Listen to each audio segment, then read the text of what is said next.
Assalamualaikum warahmatullahi wabarakatuh. Selamat bertemu kembali para santri Husnul Khotimah, khususnya kelas 8 dalam mata pelajaran IPA. Saat ini kita akan mempelajari tentang masalah bunyi. Lalu, apakah itu bunyi? Bunyi merupakan suatu benda atau partikel yang bergetar yang dirambatkan berupa rapatan atau renggangan molekul-molekul media yang dilaluinya. Jadi gelombang bunyi itu dirapatkan oleh partikel atau molekul-molekul media rambatnya dari sumbernya sehingga sampai pada telinga kita. Adapun syarat-syarat untuk terjadi dan terdengarnya bunyi itu ada 3. 1. Harus ada sumber getar atau benda yang bergetar. Yang kedua, adanya zat perantara atau media rambat. Yang ketiga, adanya alat penerima bunyi. Zat perantara atau media rambat di udara ini, di alam semesta ini, di bumi ini, ya berupa udara tersebut, merupakan medianya. Bisa juga kalau di dalam air, media rambatnya adalah air. Kalau di zat padat, media rambatnya ya zat padat itu sendiri. Adapun alat penerima bunyi di sini berupa telinga manusia atau alat-alat elektronika atau alat-alat mekanik untuk menerima getaran yang kita namakan detektor.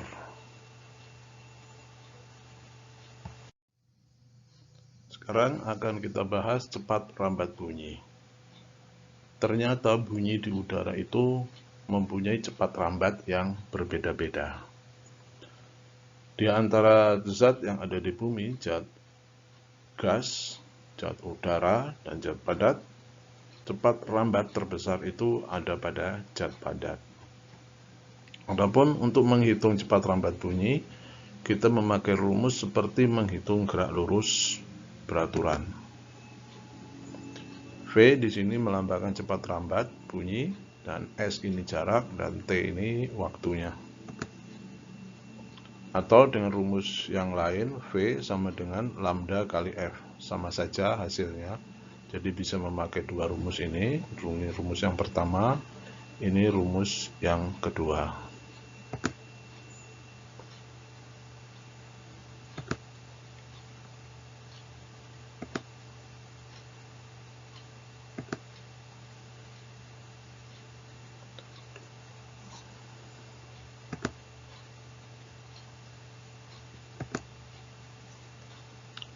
Kita lihat dalam tabel di sini, kita lihat kecepatan rambat bunyi pada udara kurang lebih 343, pada udara dengan suhu 0 derajat Celcius 331, menunjukkan bahwa semakin dingin udara maka cepat rambatnya akan turun. Air laut dan air biasa mempunyai cepat rambat yang berbeda. Kalau air laut kurang lebih 1560, air biasa 1440. Dan yang tertinggi cepat rambat itu ada pada besi, zat padat.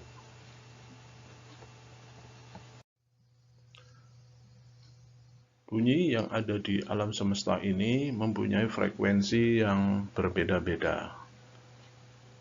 Ada yang kita namakan infrasonik, ada audiosonik, dan ada ultrasonik.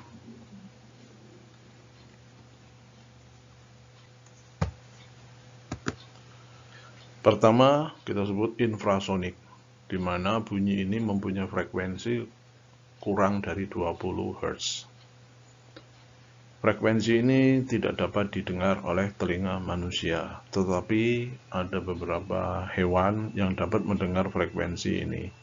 Contohnya anjing, kucing, angsa, ini telinganya dapat mendengarkan bunyi di bawah 20 Hz. Kemudian ada namanya audiosonik, frekuensinya antara 20 Hz sampai 20.000 Hz atau 20 kHz. Di rentang inilah telinga manusia bisa mendengarkan bunyi. Jadi di atas ini telinga manusia tidak akan bisa, di atas 20.000 Hz, di bawah 20 Hz juga tidak akan bisa. Ini kita namakan audiosonik. Berikutnya ultrasonik, di mana frekuensi bunyi ini mempunyai frekuensi lebih besar dari 20 Hz atau 20 kHz. Frekuensi ultrasonik ini banyak diterapkan, dipakai pada dunia industri atau di dunia kesehatan, misalnya dipakai oleh dokter dengan nama alat namanya USG, ultrasonografi. Alat tersebut bisa mendeteksi keadaan kesehatan janin pada ibu yang sedang mengandung. Atau dokter bisa melihat kondisi organ dalam suatu manusia untuk memeriksa apakah ada kelainan pada organ di dalamnya, tanpa dokter tersebut harus membedah tubuh manusia tersebut.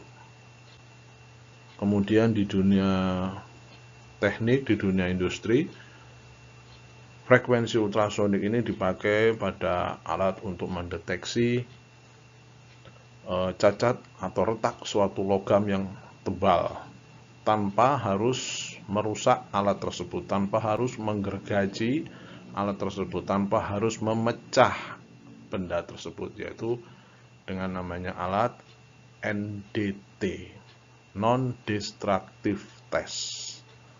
Itu menggunakan frekuensi di atas 20 kHz.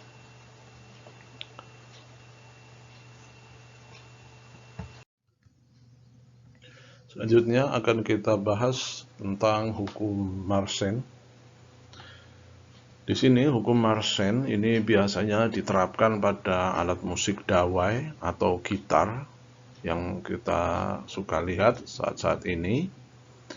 Pada gitar atau dawai tersebut mengikuti hukum Mersenne. Pertama adalah panjang senar gitar. Ini sangat berpengaruh terhadap frekuensi yang dihasilkan alat musik tersebut. Makin panjang senar gitarnya, maka frekuensinya makin rendah. Kita lihat gitar bass itu mempunyai lengan yang lebih panjang daripada gitar melodi. Atau kita lihat juga pada alat musik gitar yang kecil yang kita namakan ukulele, itu mempunyai panjang senar yang pendek, dan alat tersebut tidak akan menghasilkan suara bass, melainkan suara menengah. Jadi panjang senar makin besar, maka frekuensinya makin kecil, jadi berkebalikan.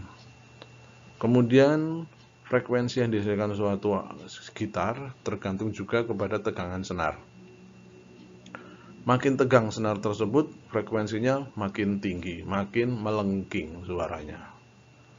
Kemudian juga luas penampang senar atau diameter senar.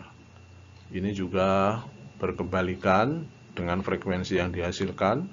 Makin besar luas penampang senar, frekuensi yang dihasilkan makin rendah. Yang keempat, massa jenis bahan senar.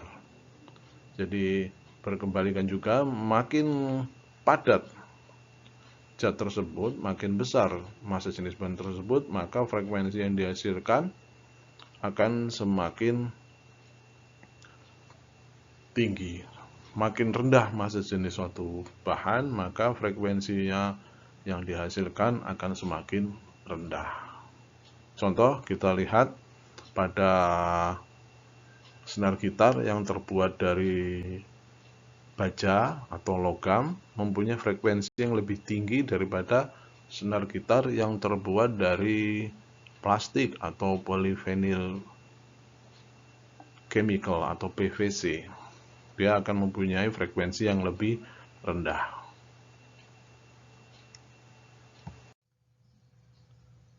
Berikutnya akan kita bahas tentang resonansi. Resonansi itu adalah suatu istilah dalam ilmu bunyi. Jadi kalau kita lihat seperti ini ada gelas yang diisi air sebagian, kemudian di sini ada terbuka, di sini ada udara.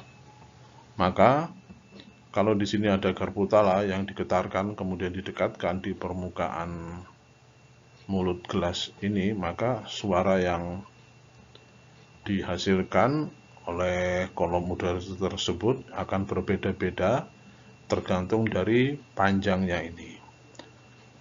Makin kita penuhi dengan air gelas tersebut, maka dia tidak akan terjadi resonansi. Makin sedikit air yang ada di dalam gelas, resonansinya akan semakin besar.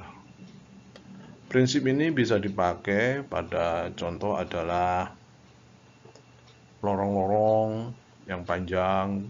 Kalau kita berteriak dalam suatu lorong, maka terjadi peristiwa resonansi. Lalu apa sih resonansi itu? Resonansi itu adalah ikut bergetarnya suatu benda akibat dari benda lain yang bergetar, walau tidak dikaitkan secara langsung, karena mempunyai frekuensi pribadi yang sama. Barangkali kalian pernah melihat suatu film, bagaimana seseorang bisa memecahkan gelas hanya dengan teriakan. Atau kalian pernah lihat di film bagaimana tiupan angin yang sepoi-sepoi bisa menghancurkan suatu konstruksi jembatan. Ini menunjukkan bahwa frekuensi pribadi pada jembatan tersebut sama dengan frekuensi angin yang bertiup sepoi-sepoi tadi.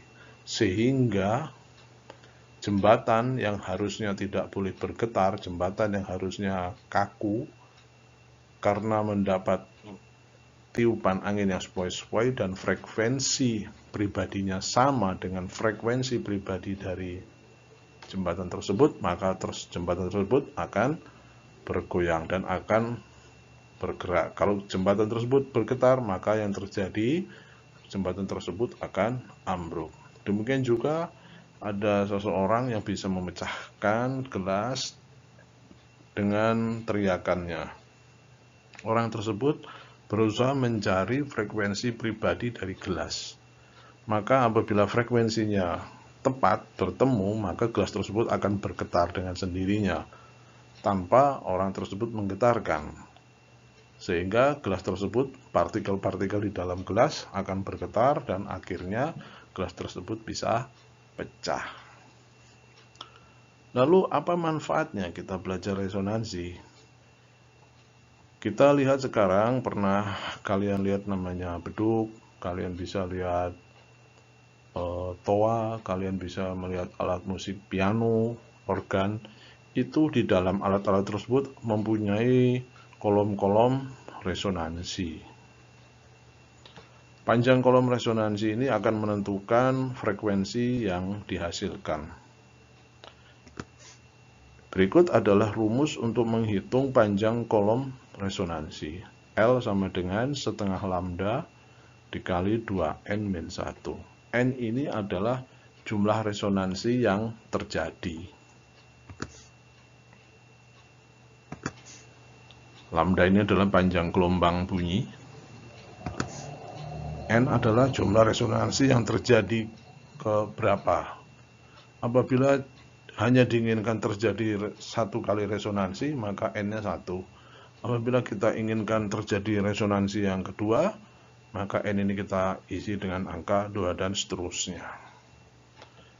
Maka untuk menghasilkan suatu beduk yang nyaring atau suatu kendang yang bagus bunyinya, supaya tidak menghasilkan bunyi yang asal-asalan, kita lebih baik bisa menghitung dengan rumus resonansi ini. Jadi L itu dari sini ke sini. Ini L. Rumusnya setengah lambda kali 2n min 1 tutup kurung.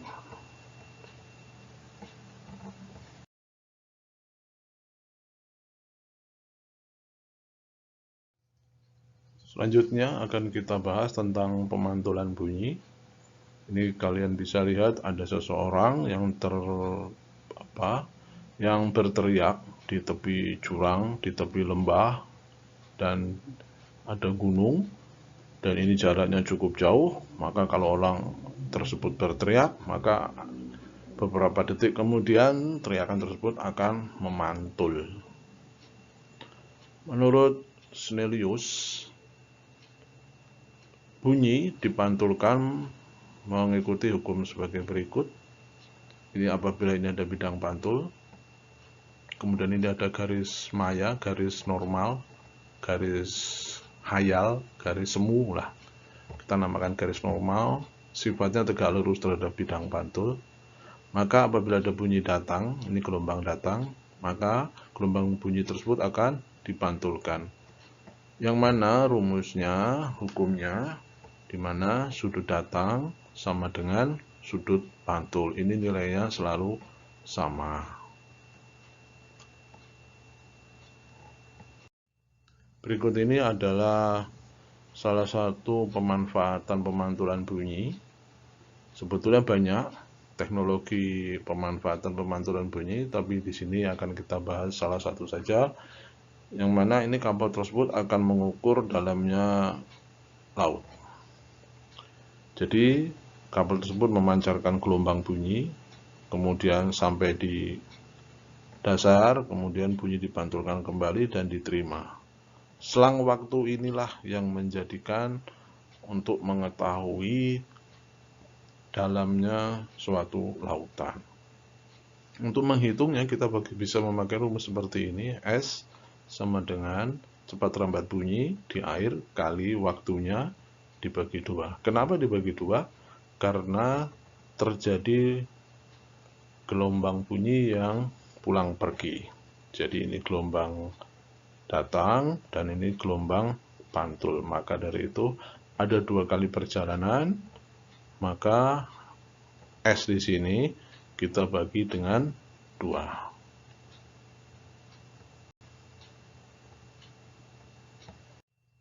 Ini ada contoh soal pemantulan bunyi. Sebuah kapal survei akan mengukur kedalaman laut dengan cara memancarkan gelombang bunyi ke dasar laut. Bunyi pantul terdengar setelah 4 detik. Bila cepat rambat bunyi di air 1500 meter per sekon, berapa kedalaman laut tersebut? Seperti biasa kita tulis yang diketahui dalam soal untuk memudahkan. Waktu pantulnya 4 detik. Kecepatan rambat bunyi 1500 kita tulis V. Kemudian kita hitung memakai rumus yang tadi, S sama dengan setengah V dikali T. Kita masukkan angka-angkanya, setengah 1500 kali 4, 6000, 6000 kali setengah, didapatkan 3000 meter.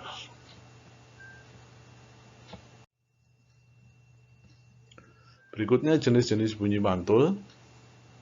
Jenis-jenis bunyi pantul di sini ada 3, adalah bunyi pantul yang memperkuat bunyi asli. Contohnya ini ada toa yang kalau kalian lihat di Husnul ini banyak sekali. Ini di atas masjid biasanya ada toa, horn atau speaker toa. Di sini sumbernya itu di tengah di sini. Ini sumber bunyi ada di tengah membrannya. Kemudian ini adalah dinding-dinding pemantul atau dinding-dinding resonansi, sehingga suara tersebut akan dikuatkan kembali. Kemudian ada namanya gaung atau kerdam.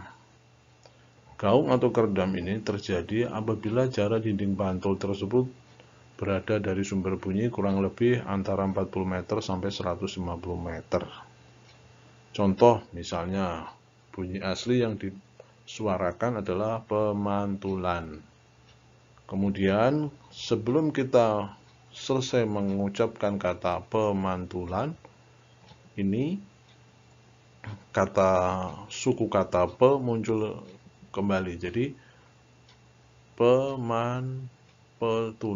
Jadi tidak jelas. Ini kita namakan gaung atau kerdam. Sehingga bunyi pantul itu datang sebelum bunyi asli itu selesai diucapkan, sehingga menghasilkan suara yang tidak jelas. Itu kita namakan gaung atau kerdam. Selanjutnya ada gema. Gema ini terjadi apabila jarak dinding pantul itu lebih dari 150 meter. Contohnya, apabila bunyi aslinya pemantulan, maka bunyi pantulnya nanti akan menunggu beberapa detik. Contoh, pemantulan, pemantulan.